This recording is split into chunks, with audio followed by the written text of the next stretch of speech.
Good morning, everyone. My name is Arpan Banerjee.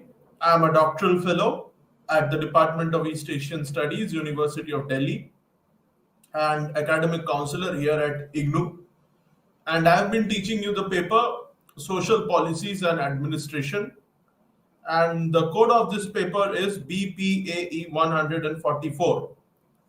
So I welcome you all to today's learning session, and let us begin today's class. So far in this paper, we have discussed the block one of this paper, which was pertaining to social policy and administration and introduction. So in that, we had done the first unit, which was pertaining to social policy, concept, characteristics, objectives, scope, functions, principles, and models.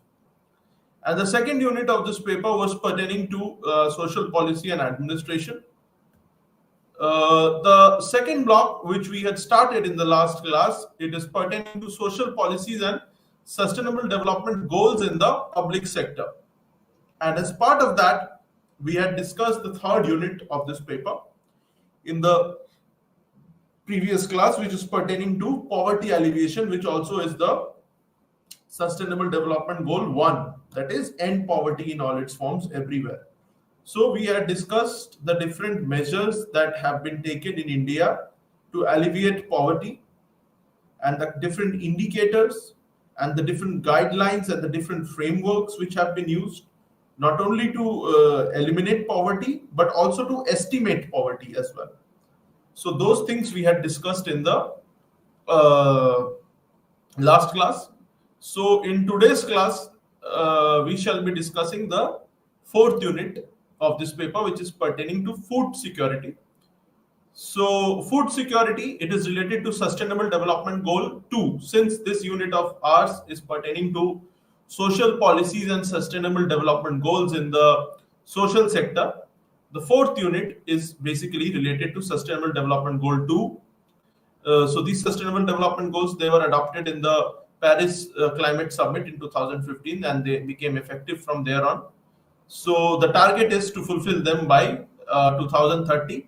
And these sustainable goals, they succeeded the Millennium Development Goals, which were brought into effect in 2000. So after 15 years, those Millennium Development Goals were succeeded by Sustainable Development Goals, and they will be for the next 15 years, that is from 2015 to 2030. So for the next 6 years.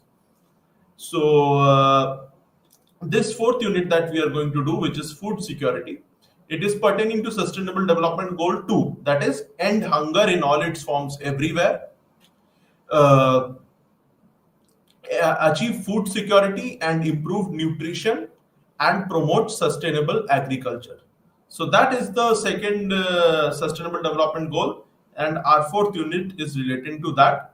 So we'll do that in today's class, and after that we will do the fifth unit. So the fifth unit is education, which is related to Sustainable Development Goal 4.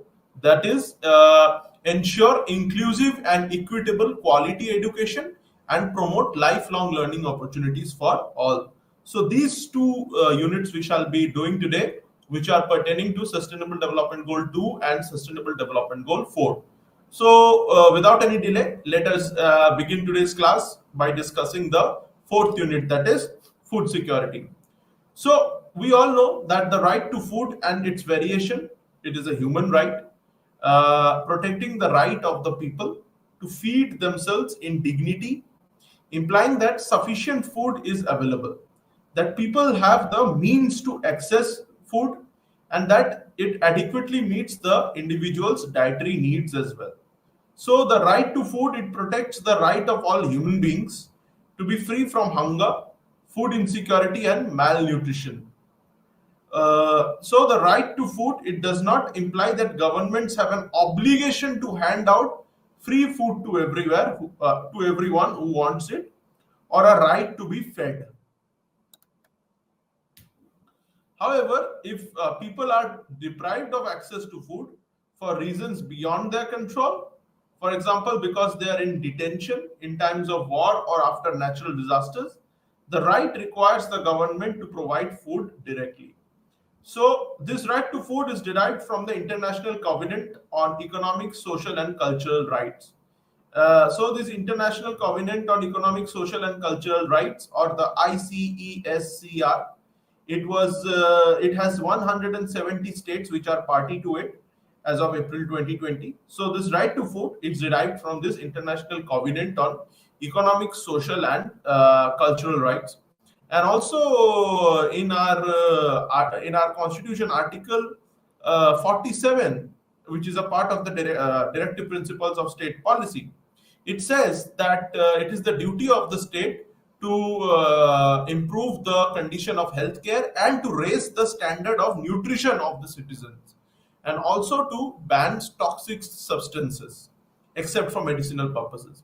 So intoxicating substances except for medicinal purposes. So the state has been entrusted with the responsibility by our constitution to raise the level of nutrition of the fellow citizens.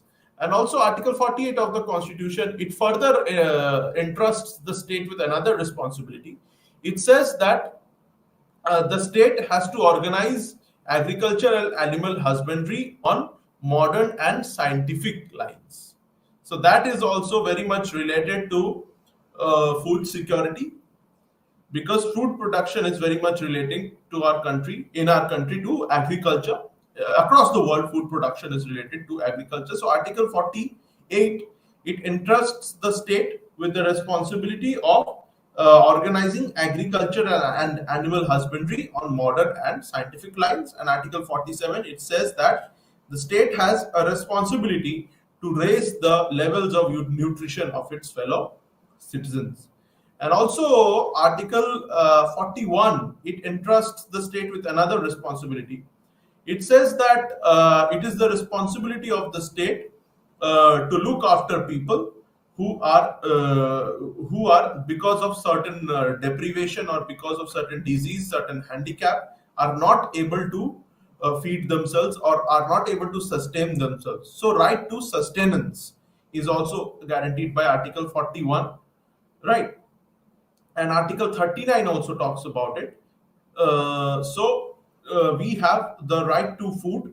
Although it is not explicitly mentioned in the constitution, the word right to food, like right to education, is explicitly mentioned now in Article 21A, which was inserted by the 86th Amendment in 2002.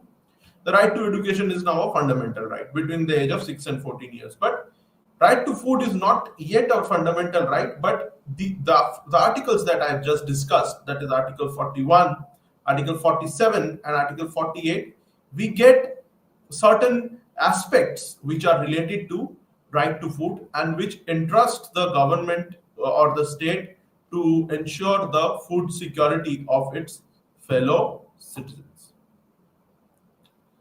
So states that sign the covenant, so we have just discussed the International Covenant on Economic, Social and Cultural Rights, from which the right to food is derived.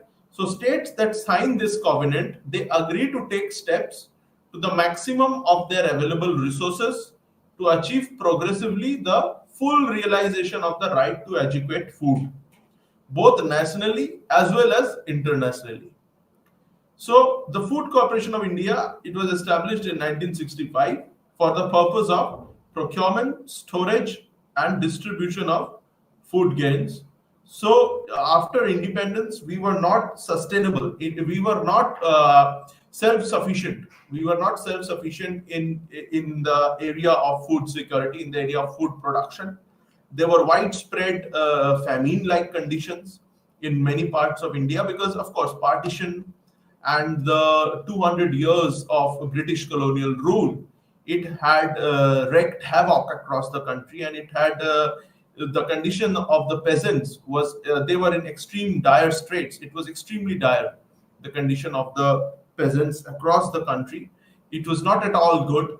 And so right after partition, and we see that the partition also, it wreaked havoc on the peasants, especially in the frontier provinces.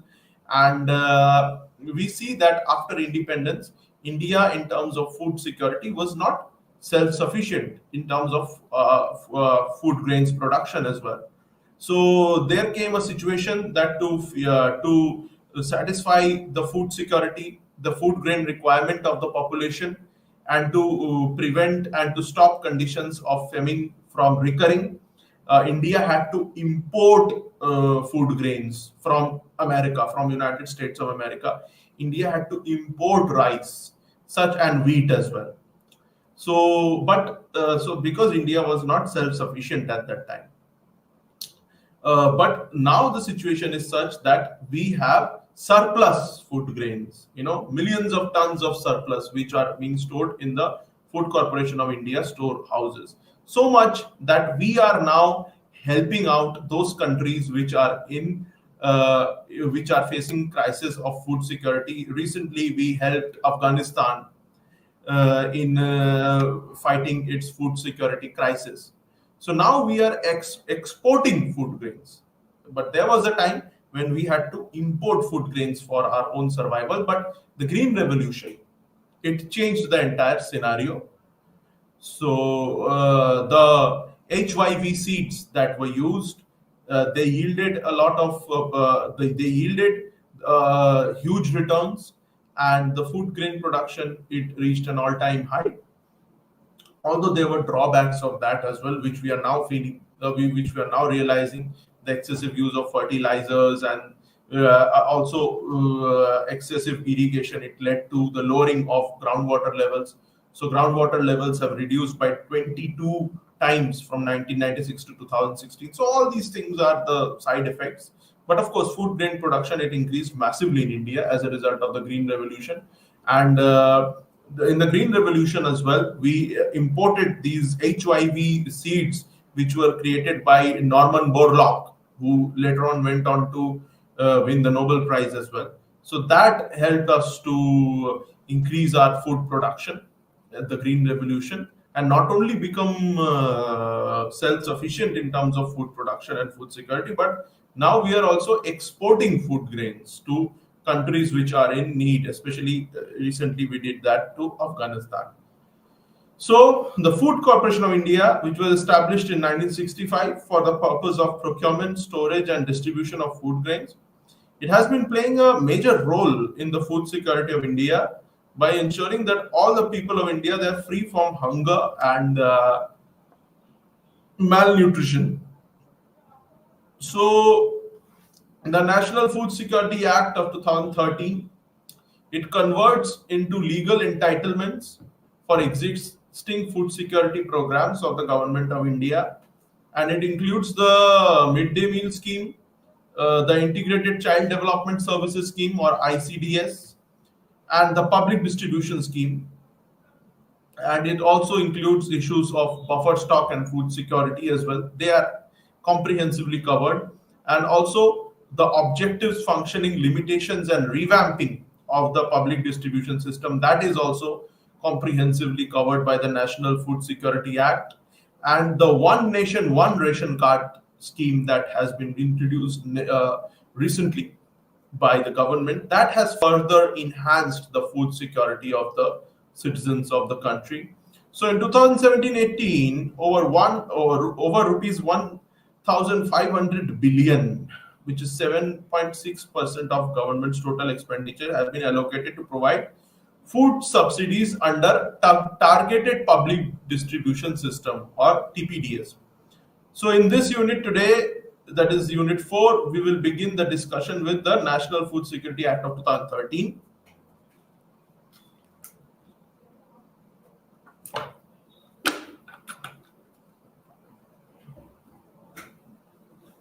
So let us discuss some of the salient features of this National Food Security Act of 2013. So the first is coverage and entitlement under targeted public distribution system. So up to 79.56% of the rural population and 64.43% of urban population will be covered under the targeted public distribution system with uniform entitlement of 5 kg of items per person per month.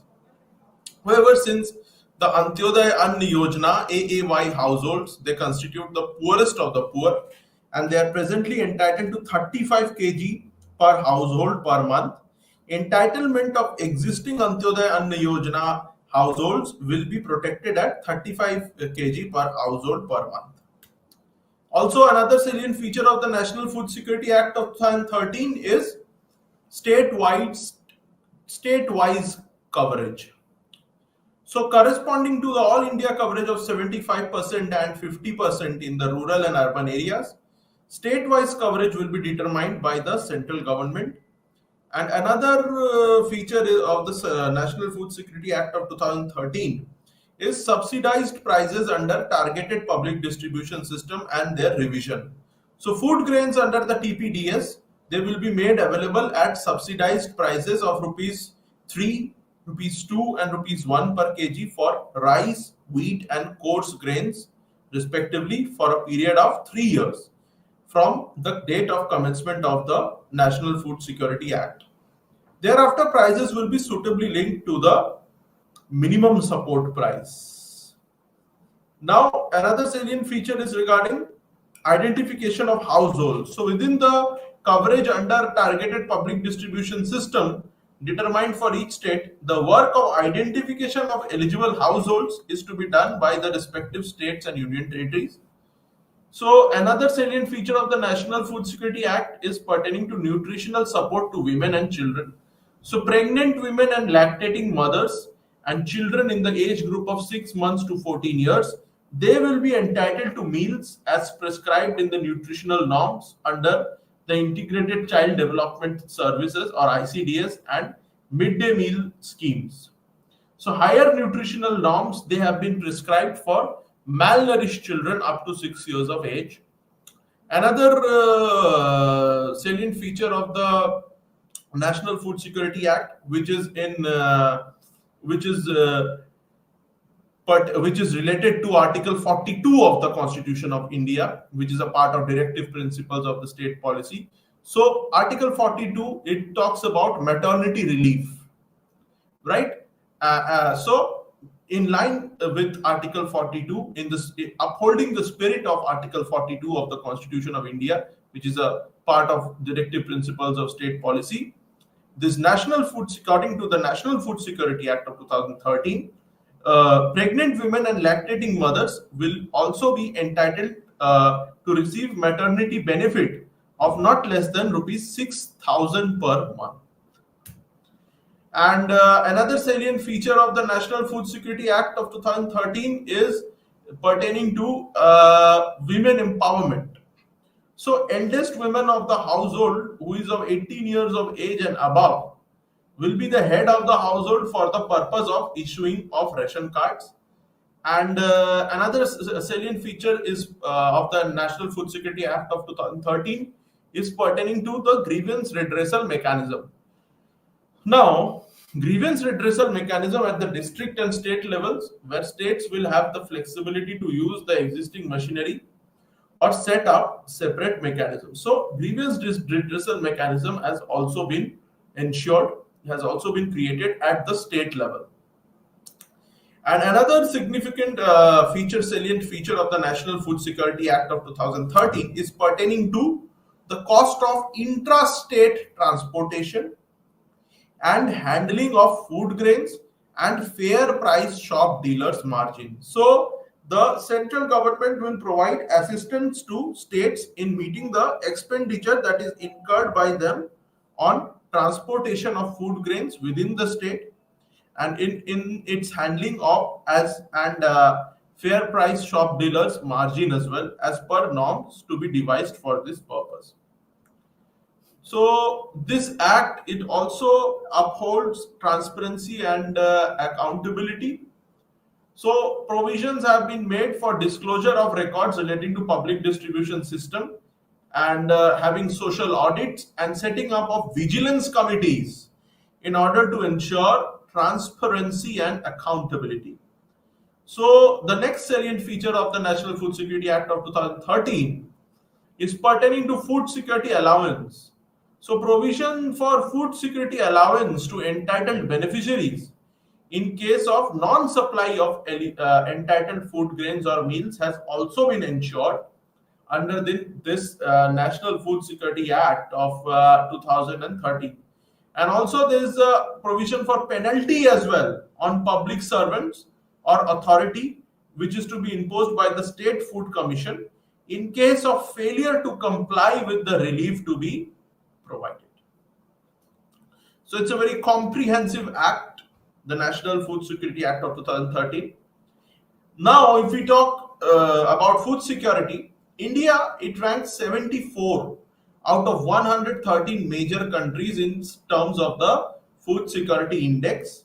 And though the available nutritional standard is 100% of the requirement, India lags far behind in terms of quality protein at 20%, which needs to be tackled.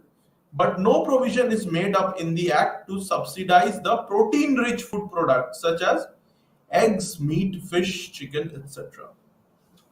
So, India needs to concentrate on methods to improve the availability and affordability of protein rich food products using the latest technology without the need of additional land and water.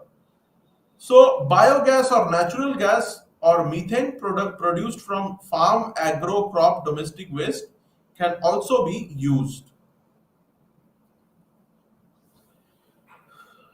So, in addition, protein rich cattle, fish, poultry, and pet animal feed can be done economically by cultivating Methylococcus capsulatus bacteria culture near to the rural consumption areas with tiny land and water footprint. So that will also help in tackling climate change as well, and in reducing the carbon footprint as well. Now, if we talk about the public distribution system, so food security, it refers to ensuring adequate food supply to the people, especially those who are deprived of basic nutrition. And food security, it has been a major concern in India. So, according to UN India, there are nearly 195 million undernourished people in India, which is a quarter of the world's hunger burden. So, also, roughly 43% children in India are chronically undernourished, and India ranks 71 out of 113 major countries in terms of the Food Security Index of 2021. So now another aspect is pertaining to the center state responsibilities. So the central and state governments, they share the responsibility of regulating the public distribution system.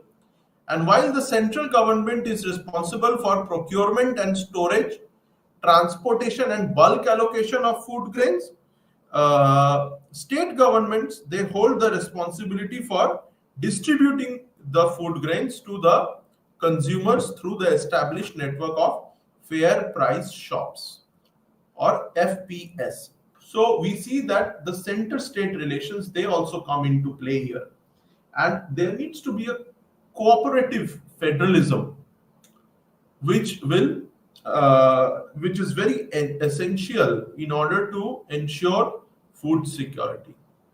So cooperative federalism becomes very important.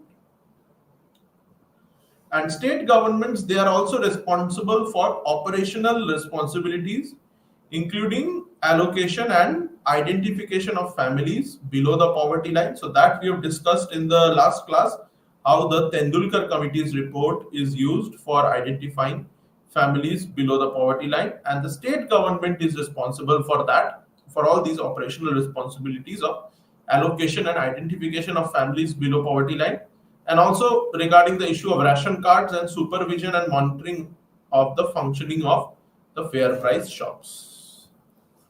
Now, if we talk about certain suggestions to improve the current system of public distribution system, the following suggestions have been furnished.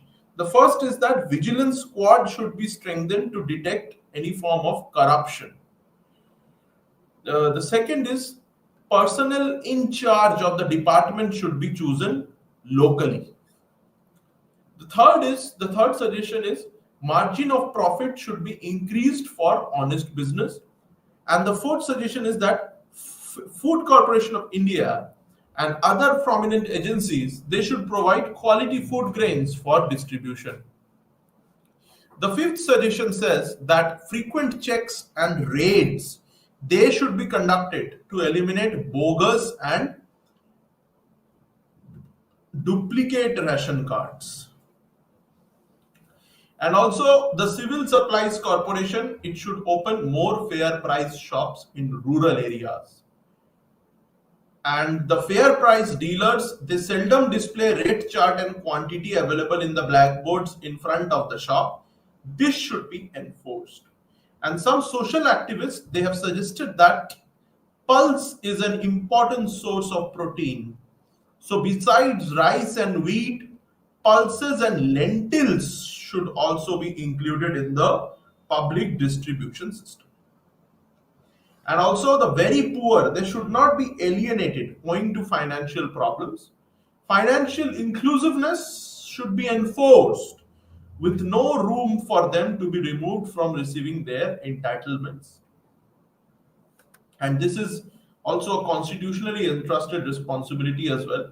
Article 39 and Article 41, and as well as Article 38, which are part of the directive principles, they entrust the government with this responsibility. So the recent development of the Aadhaar and the UIDAI cards has taken up the challenge of solving the problem of identification and distribution of public distribution services along with direct cash transfers. So eliminating the middlemen, thereby preventing corruption and leakages in the system. So we are done with the fourth unit of this paper, which was pertaining to food security. Now we are going to discuss the fifth unit of this paper, which is pertaining to education. And education, it is basically a part of sustainable development goals, which were adopted in the Paris Climate Summit of 2015, and they are to be achieved by the year 2030. And every nation has to achieve certain nationally determined contributions or intended nationally determined contributions, NDCs or INDCs. So every nation has set its own targets, and these goals, they have to be achieved by 2030. And the Sustainable Development Goal 4 is pertaining to education, which says that ensure inclusive and equitable quality education and promote lifelong learning opportunities for all. So that is the fourth Sustainable Development Goal. And in this fifth unit, we are going to discuss that Sustainable Development Goal. And if we talk about the Constitution of India, there are multiple provisions which talk about education. So Article 21A, it has made right to education between the age of 6 to 14 years to be a fundamental right. This was done by the Atal Bihari Vajpayee government in the year 2002 through the 86th Amendment Act. And this 86th Amendment Act, it proved to be a watershed moment in ensuring right to education to the citizens and the children of India. So it amended Article 45 as well to include the right to education for children between the age of 6 to 14 years. And Article 45 is basically a part of directive principles. And also it included a new fundamental duty as well. So fundamental duties which are enumerated in Article 51A, that is Part 4A of the Constitution. They were brought in by the Swaran Singh on the recommendations of the Swaran Singh Committee report in 1976. So education, it has been a provision relating to education has been inserted in the fundamental duties as well. Article 51A clause K, which basically says that who is a parent or a guardian has to provide opportunities for education to his child, or as the case may be, ward between the age of 6 and 14 years. So right to education, it has not only been made a fundamental right, but it has also been made a fundamental duty as well. through the 86th constitutional amendment of India, which was brought in 2002. And the interests of the vulnerable sections, the weaker sections, has also been ensured. So Article 45, it entrusts the government with the responsibility of ensuring the welfare and education of the scheduled castes and scheduled tribes population. And Article 335, it guarantees the rights of the scheduled caste and scheduled tribe population regarding their representation in educational institutions and public offices. And Article 30, it says that religious minorities, they have the right to establish and administer educational institutions as well. So right to when we talk about right to education, the vulnerable sections of the population, the emphasis has been laid on their welfare as well. So these are some of the constitutional provisions that we have discussed regarding right to education in our country. So now let us discuss this sustainable this unit, that is unit 5, which is education, which is directly linked with the sustainable development goal, that is ensure inclusive and equitable quality education and promote lifelong learning opportunities for all. So when schools closed for the outbreak of the coronavirus and went for online learning, teachers were not only worried about how they would make students learn without physical classrooms, they were also apprehensive over the fact that majority of the learners did not have access to basic technology. So this is where the issue of digital divide came into being. So a large section of the underprivileged and the underserved population of our country, they did not have access to basic technology, that is mobile phones or laptops or mobile data. They did not have access to that, especially in the rural areas, in the remote areas, in the tribal areas, in the 5th schedule, 6th schedule areas. So they did not have access to basic technology.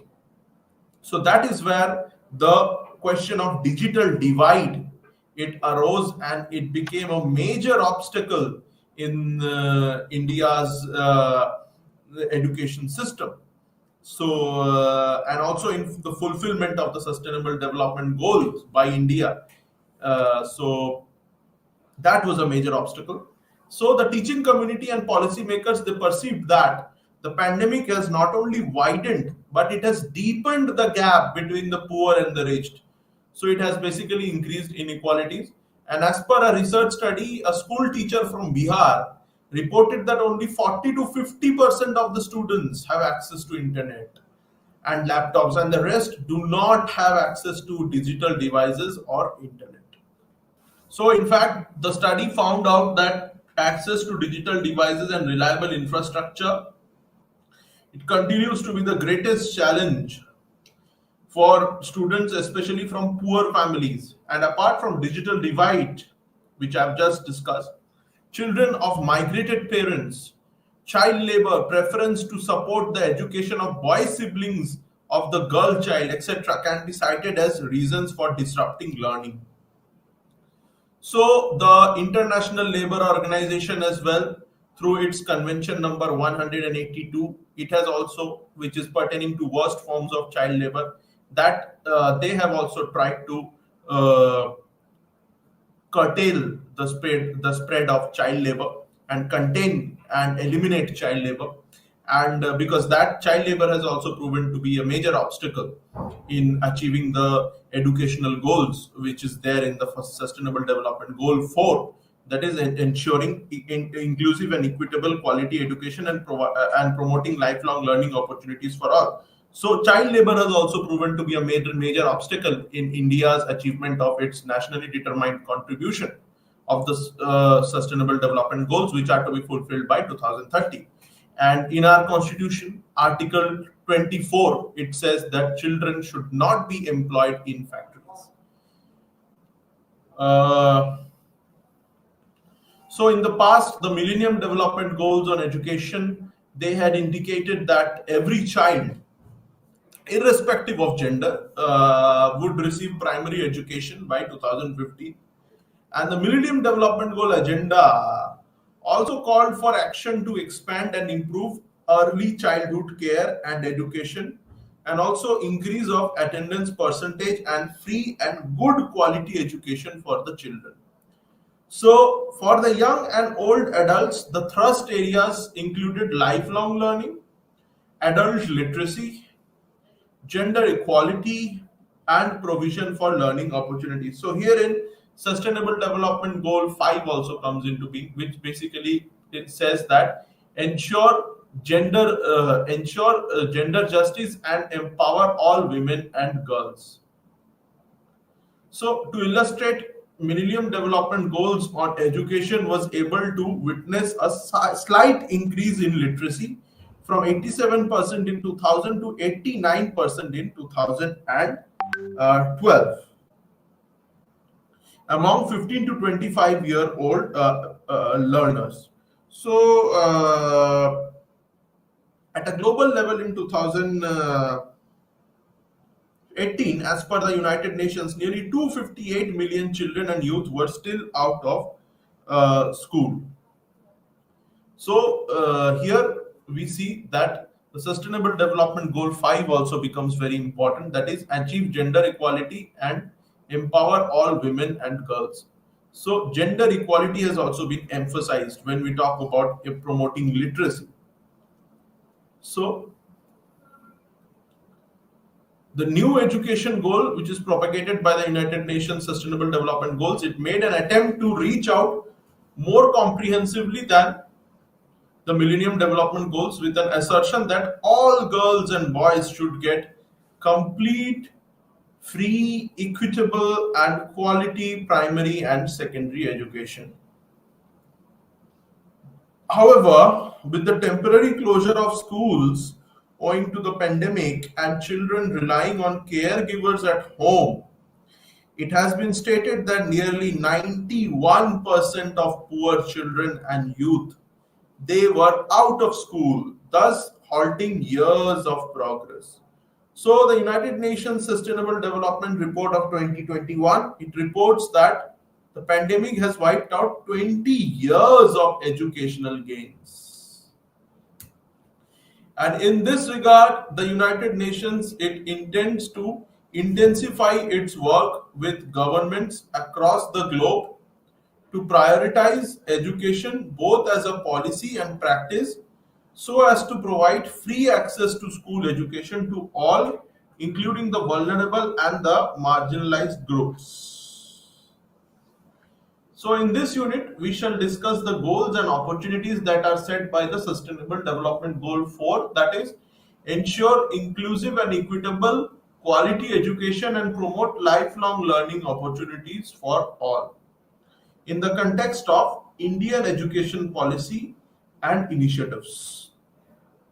Now, if we discuss the targets of the Sustainable Development Goal 4, at the global level, the Sustainable Development Goal 4 has 10 associated targets that can be applied in the context of any country.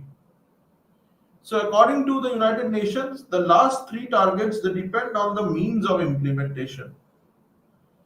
So 4.1 of the Sustainable Development Goal 4, it says that ensure that all girls and boys, they get complete, free, equitable, and quality primary and secondary education, leading to relevant and effective learning outcomes. It also, so 4.2 of Sustainable Development Goal 4, it talks about ensuring that all girls and boys have access to quality early childhood development care and pre-primary education, so that they are ready for primary education. So Article 39E of our Constitution, part of the directive principles, it also talks about similar things when it says that the state has to protect the children from moral and material abandonment. And Sustainable Development Goal 4.3, it talks about ensuring equal access for all women and men to affordable and quality technical, vocational, and tertiary education. And Sustainable Development Goal 4.4, it talks about letting the youths and adults possessing relevant skills technical and vocational skills grow in number for employment, jobs, and entrepreneurship. Sustainable Development Goal 4.5 talks about eliminating gender disparities in education and ensuring equal access to all levels of education and vocational training for the vulnerable, including persons with disabilities, indigenous peoples, and children in the vulnerable situations.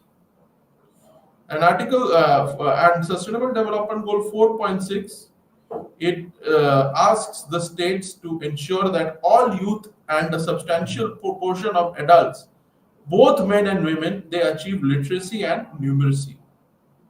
So not only literacy but functional literacy, not just able to read and write, but to use that literacy, to use that that capability of literacy to perform certain functions, to enhance the quality of their life.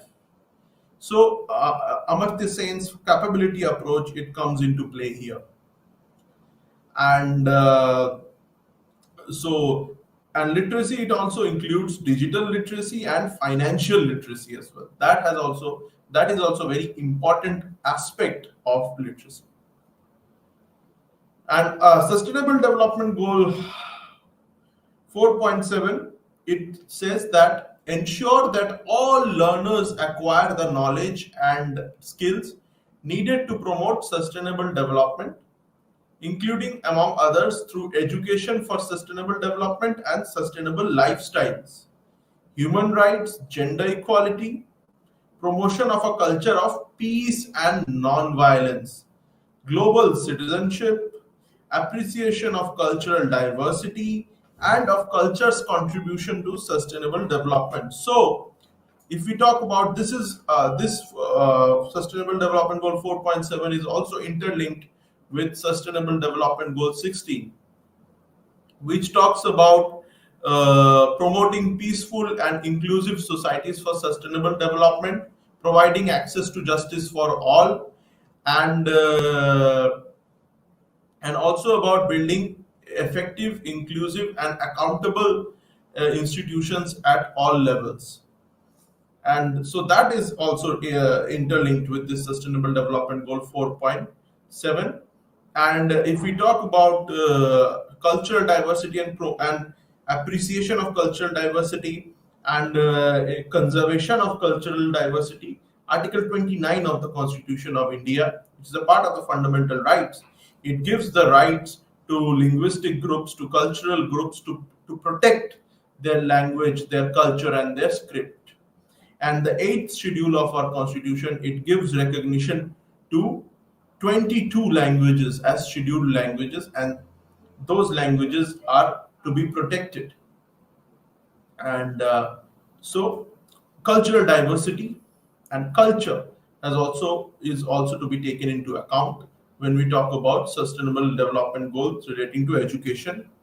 And 4.A of the Sustainable Development Goal 4, it says that by 2030, build and upgrade educational facilities that are child, disability, and gender sensitive, and also provide safe, non-violent, inclusive, and effective learning environments for all. And 4.B, it says that by 2020, substantially expand globally the number of scholarships available to developing countries, in particular least developed countries, small island developing states, and African countries for enrollment in higher education, including vocational training and information and communication technology, technical, engineering, and scientific programs in developed countries and other developing countries. And 4.C Sustainable Development Goals, it says that by 2030, substantially increase the supply of qualified teachers, including through international cooperation for teacher training in developing countries, especially least developed countries and small island developing states, or SIDS. And now we are going to discuss the National Education Policy of 2020. So the National Education Policy of 2020, it seeks to reflect the Sustainable Development Goal 4 goals on education For achieving the Sustainable Development Goal targets, the policy emphasizes to reconfigure the entire education system. In anticipation to the growing demand for a skilled workforce, the NEP targets for a multidisciplinary orientation across sciences, social sciences, and humanities. For instance, the overwhelming impact of climate change, depletion of natural resources, natural and human made disasters, pandemic, epidemic, etc., on economically and socially deprived sections of the society, they possess the need for multidisciplinary learning. So, the National Education Policy it points out that more than ever, children must be provided ample scope to shift from less content to more learning. In other words, National Education Policy it seeks to develop certain skills in a learner like critical thinking, problem solving, creative thinking, innovation, etc., so as to become employment ready. Indeed, the National Education Policy it envisions for equitable access to the highest quality of education for all learners regardless of social or economic background so that none of the learners are excluded. And when we make education as inclusive as possible, it enables us to achieve an inclusive society where the members of the society would be able to self organize and address the increasing development challenges of the nation. So, to achieve this, not national education policy seeks to establish multidisciplinary institutions. For instance, the national education policy aims to groove professionals in the emerging areas like artificial intelligence, big data analysis, nanotechnology, neuroscience, biotechnology. Uh, so, computer awareness, it seeks to enhance awareness in the fields of computers, robotics, biotechnology, nanotechnology. So, in fact, at the undergraduate level, the national education policy seeks to apply the above mentioned emerging areas in the fields of health, environment, and sustainable living. So, national education policy it aims to enhance and groove professional in emerging areas like IT, information technology, space, computer, robotics, biotechnology, nanotechnology, artificial intelligence, big data analysis, neuroscience, and at the undergraduate level, the national education policy it seeks to apply the above mentioned emerging areas in the fields of health, environment, and sustainable living, so that it enhances the employability of the learners. And the national education policy seeks to achieve the unachieved targets of previous policies like equity and access to quality education. And one of the milestones of elementary education in India is the enactment of the Right of Children to Free and Compulsory Education Act 2009, through which every child between the age 6 to 14 are to be enrolled in school. And through the Right of Children to Free and Compulsory Education Act, education has been made as a child's fundamental right, and denying this right would be an offense. And while establishing the thrust areas to include the marginalized, disadvantaged, and underrepresented groups, the national education policy it strives to apply education as the pathway to achieve equality, economic, and social mobility. So, to strengthen this pathway, the national education policy it looks upon to the teachers as the core of the education reforms who would build the next generation of citizens. In fact, the national education policy is set to recruit the best and brightest people to enter the teaching professions at all levels. And from this policy target of the national education policy, we can understand that India is on the road to achieve Sustainable Development Goal 4.C. And the prime goal of the schooling system is to ensure that children, especially from low income families, they attend and complete school education. And for perspective, the gross enrollment ratio for grades 6 to 8 was 91%, whereas 9 to 10 and 11 to 12 stands at 79.3 and 56.5%. And the NSSO states that in India, nearly 3.22 crore children were out of school in the age group of 6 to 17 years. So this means the children who were school dropouts, they are to be brought back to school and make education free and accessible for all, including the dropout children. So schemes like Samagra Shiksha and Beti Bachao, Beti Padhao, open distance learning, vocational education, adult education, they will go a long way in achieving this sustainable development goals, and using the help of NGOs and community-based organizations, and through sensitization campaigns, and by engaging various stakeholders, and by forming school management committees through the role of the Department of School Education and Literacy, this goal is to be achieved. So thank you so much. Namaste.